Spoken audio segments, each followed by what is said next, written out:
శుక్లాంబరధరం విష్ణుం శశివర్ణం చతుర్భుజం ప్రసన్నవదనం ధ్యాయే సర్వవిఘ్నోపశాంతయే. ఓం శ్రీకృష్ణ పరబ్రహ్మణే నమః. శ్రీమద్భగవద్గీత అద్వితీయోధ్యాయః సాంఖ్యయోగః. 25వ శ్లోకం. అవ్యక్తోయమచింత్యోయం అవికార్యోయముచ్యతే తస్మాదేవం విదిత్వేనం నానుశోచితుమర్హసి. అర్జున, ఇంకా ఈ ఆత్మ ఎటువంటిదంటే అది ఎవరికి కనపడదు, వినపడదు, అంటే ఇంద్రియ గోచరము కాదు. పోనీ మనస్సుతో ఆలోచిద్దామా అంటే ఆలోచనలకు అందనిది. ఈ ఆత్మకు ఎటువంటి వికారములు మార్పులు లేనిది. కాబట్టి అర్జున, ఆత్మ ఇలా ఉంటుంది అని ఎవరూ తెలుసుకోలేదు, చెప్పలేదు, చెప్పగా వినలేదు. ఈ విషయాలన్నీ తెలిసి కూడా నీవు ఈ ప్రకారంగా ఆత్మస్వరూపులైన నీ శత్రువుల గురించి శోకించటం మంచిదేనా? కాబట్టి నీ శోకము మాని యుద్ధం చేయటానికి సంసిద్ధుడవు కా.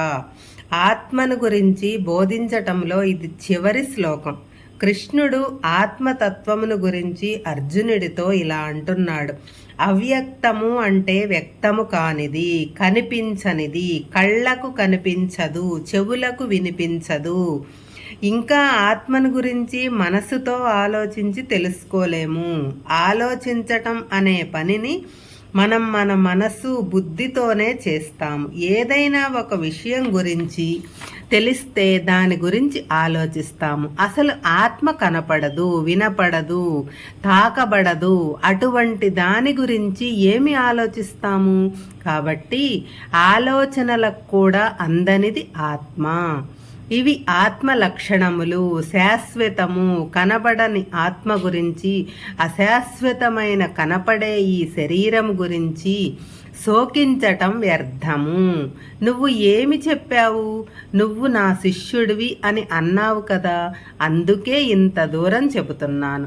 నా మాట విని ఈ అనవసరమైన శోకం మాని లేచి యుద్ధం చెయ్యి అని బోధించాడు కృష్ణ భగవానుడు. ఇంకా వివరంగా చెప్పాలంటే ఆత్మ దృశ్య వస్తువు కాదు. కళ్ళతో చూడలేము, దాని గురించి చెవులతో వినలేము, ఎవరూ దాని గురించి చెప్పలేరు. జ్ఞానేంద్రియములకు అతీతమైనది, అతి సూక్ష్మంగా ఉంటుంది. దీనిని చూడాలంటే ఒకటే మార్గము. ముందు మనసును, ఇంద్రియములను స్వాధీనపరుచుకోవాలి. దానికి మార్గం నిష్కామ కర్మ, అంటే వైరాగ్యము. అచంచలమైన ఏకాగ్రమైన భక్తి, భగవంతుని ధ్యానించటం, వీటి ద్వారా మనస్సు శుద్ధి అవుతుంది. శుద్ధి అయిన మనస్సు ఆత్మలో లీనమవుతుంది. అప్పుడు ఆత్మ ఒకటే మిగులుతుంది. మనసు విడిగా ఉన్నంత కాలం మనసు అహంకారంతో కలిసి ప్రాపంచిక విషయములలో తిరుగుతున్నంత కాలం ఎవరికీ ఆత్మ గురించి తెలిసే అవకాశం లేదు. ఇది చాలా కష్టం కాబట్టి ఎవరూ తెలుసుకోవటం లేదు. కనీసం తెలుసుకోవటానికి ప్రయత్నించటం కూడా లేదు. 26వ శ్లోకం. అధచైనం నిత్యజాతం నిత్యం వా మన్యసే మృతం తథాపి త్వం మహాబాహో నైవం శోచితుమర్హసి. అర్జున, నీకు నా మాట మీద నమ్మకం లేకపోతే ఆత్మకు కూడా పుట్టుక, చావు ఉంటాయని నీవు నమ్ముతుంటే ఆ విధంగా కూడా నీవు ఈ విధంగా ఏడవటానికి వీలు లేదు. నీవు అనుకున్నట్టు ఈ శరీరమే ప్రధానము అనేదే నిజమైతే కూడా నీవు శోకించటానికి అర్హుడవు కావు. ఈ శ్లోకంలో కృష్ణుడు ఒక ఊహాజనితమైన వాదన వినిపిస్తున్నాడు.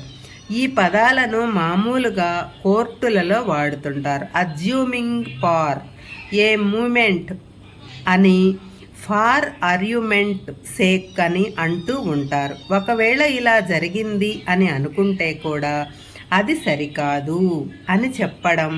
అలాగే కృష్ణుడు కూడా అర్జునుడిని ఊహించమంటున్నాడు. ఎందుకంటే హిందూ ధర్మంలో అసలు విషయం అన్ని కోణాల నుంచి చెబుతారు. నమ్మటం నమ్మకపోవటం నీ ఇష్టం, ఇది నువ్వు నమ్మాలి అని ఖచ్చితంగా చెప్పదు. అందుకని కృష్ణుడు అన్ని విధాల అర్జునుడిని కన్విన్స్ చేయటానికి ప్రయత్నిస్తున్నాడు. కృష్ణుడు చెప్పినట్టు ఆత్మ నిత్యం, సత్యం, అవ్యక్తం, అచింత్యం, అవికారం అని మనం నమ్మటం లేదనుకో ఏ ఇబ్బంది లేదు. చాలామంది దేవుడు ఉన్నాడని నమ్మరు, ఇంకా వేదములను నమ్మరు, వేదాంతం అంతా చెత్త అనేవాళ్ళు ఉన్నారు. చార్వాకుడు ఒక మతాన్ని కనిపెట్టాడు. చార్వాక మతం అని ఆత్మ కనిపించదు కాబట్టి ఆత్మ లేదు. దేవుడు కనిపించడు కాబట్టి దేవుడు లేడు. శరీరం కనిపిస్తుంది కాబట్టి శరీరం మాత్రమే ఉంది అని అంటారు చార్వాకులు.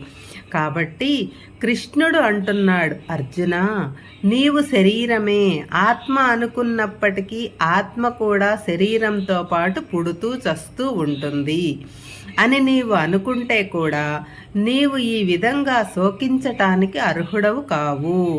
నీవు యుద్ధం చేయాల్సిందే, తప్పదు అని అన్నాడు. దానికి కారణం తరువాతి శ్లోకంలో వివరిస్తున్నాడు. హరే కృష్ణ.